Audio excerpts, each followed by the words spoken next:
আজকে আমি তোমাদের সাথে স্পেশাল তান্দুরি চিকেনের রেসিপিটা শেয়ার করছি। খুবই অল্প মশলায় সবথেকে সহজ পদ্ধতিতে এই তান্দুরি চিকেনের রেসিপিটা আজকে আমি তোমাদের সাথে শেয়ার করছি। আশা করছি সবার কাছে ভালো লাগবে।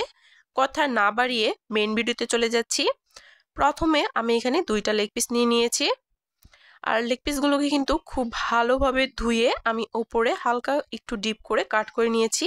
খুব বেশি ডিপ করে কাট করার কোনো প্রয়োজন নেই। চিকেনের পিসগুলোকে সরিয়ে এখন আমি মশলাগুলোকে রেডি করে নেব। এর জন্য প্রথমেই একটা বোলে আমি নিয়ে নিচ্ছি টক দই। এখানে আমি প্রায় হাফ কাপের মতো টক দই নিয়েছি। তারপর এখানে এক এক করে মশলাগুলো দিয়ে দিচ্ছি। প্রথমে স্বাদ মতো লবণ দিয়েছি, হাফ চা চামচ দিয়েছি হলুদ গুঁড়ো, আর লঙ্কার গুঁড়ো দিয়েছি 1 চা চামচ। আর তারপর এখানে আমি দিয়ে দিলাম জিরার গুঁড়া হাফ চা চামচের মতো, দিয়ে দিলাম গরম মশলা গুঁড়া, আর দিয়ে দিলাম ধনিয়া গুঁড়া। সবকিছু এখানে হাফ চা চামচ করে দিলাম। শুধু মরিচের গুঁড়াটা একটু বেশি দিয়েছি, স্পাইসি খেতে যেহেতু একটু বেশি পছন্দ করি। সবশেষে আমি এখানে তান্দুরি মশলা আর দিয়ে দিলাম আদা রসুন বাটা। তান্দুরি মশলাটা যদি হাতে কাছে না থাকে সেক্ষেত্রে স্কিপ করতে পারেন, তবে তান্দুরি মশলাটা দিলে কিন্তু একদম পারফেক্ট হবে রেস্টুরেন্টের মতো। সবকিছুকে একসাথে খুব ভালোভাবে মিশিয়ে নিচ্ছি। সবকিছু একসাথে খুব ভালোভাবে মেশানো হয়ে গেলে লেগ পিসগুলোকে দিয়ে খুব ভালোভাবে ম্যারিনেট করে নিতে হবে। যেহেতু চিকেন তান্দুরি বানাচ্ছি, চেষ্টা করবেন তান্দুরি মশলাটা দেওয়ার, তাহলে কিন্তু খেতে বেশ ভালো লাগবে আর ফ্লেভারটাও কিন্তু ভালো আসবে। এখন এটাকে রেস্টে রেখে দিতে হবে কয়েক ঘন্টার জন্য। হাতে যদি সময় বেশি থাকে তাহলে কিন্তু পুরো 24 ঘন্টার জন্য অথবা পুরো 12 ঘন্টার জন্য রেস্টে রেখে দিতে পারেন। আর ম্যারিনেট করা হয়ে যাওয়ার পরে এটাকে রেস্টে রেখে দিয়েছিলাম। তারপর কিন্তু আমি এখানে দিয়ে দিচ্ছি সরিষার তেল।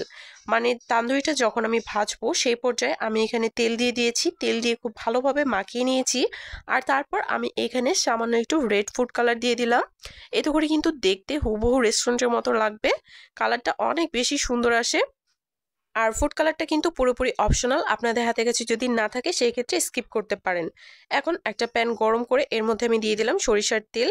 তারপর আমি একে একে লেগ পিসগুলোকে দিয়ে দিলাম। প্রথমে কিন্তু হাই হিটে 1 মিনিটের মতো ভেজে নিতে হবে। এতে করে কিন্তু খুব সুন্দর একটা কালার চলে আসবে, আর নিচের দিকটা কিন্তু হালকা একটু ক্রিস্পিও হবে। আর তারপর কিন্তু ঢাকনা দিয়ে ঢেকে ঢেকেই আমি এটাকে রান্না করে নিব প্রায় 15 থেকে 20 মিনিটের মতো।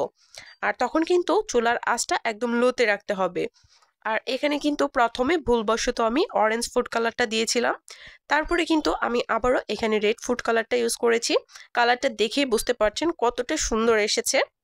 আর কিছুক্ষণ পর পর কিন্তু ঢাকনাটা তুলে উল্টে পাল্টে দিতে হবে, মানে উল্টে পাল্টে 2টা দিকই খুব ভালোভাবে ভেজে নেব। আর মাঝখানে কিন্তু হালকা মশলা কিছুটা পুড়ে যাবে, সেটাকে কিন্তু আমি তুলে ফেলবো। আর পরবর্তীতে যে মশলাটা ছিল সেটাকে কিন্তু একটু জাল করে নিলেই হবে। আর এখানে কিন্তু আমার তান্দুরিগুলো ভাজা হয়ে গিয়েছে, আমি এগুলোকে তুলে নিচ্ছি। নান রুটির সাথে এটা খেতে কিন্তু দারুণ লাগে। আশা করছি আজকের ভিডিওটি সবার কাছে ভালো লেগেছে। ভিডিওটি ভালো লাগলে একটা শেয়ার দিয়ে পাশেই থাকবেন। আজকের মতো এই পর্যন্তই।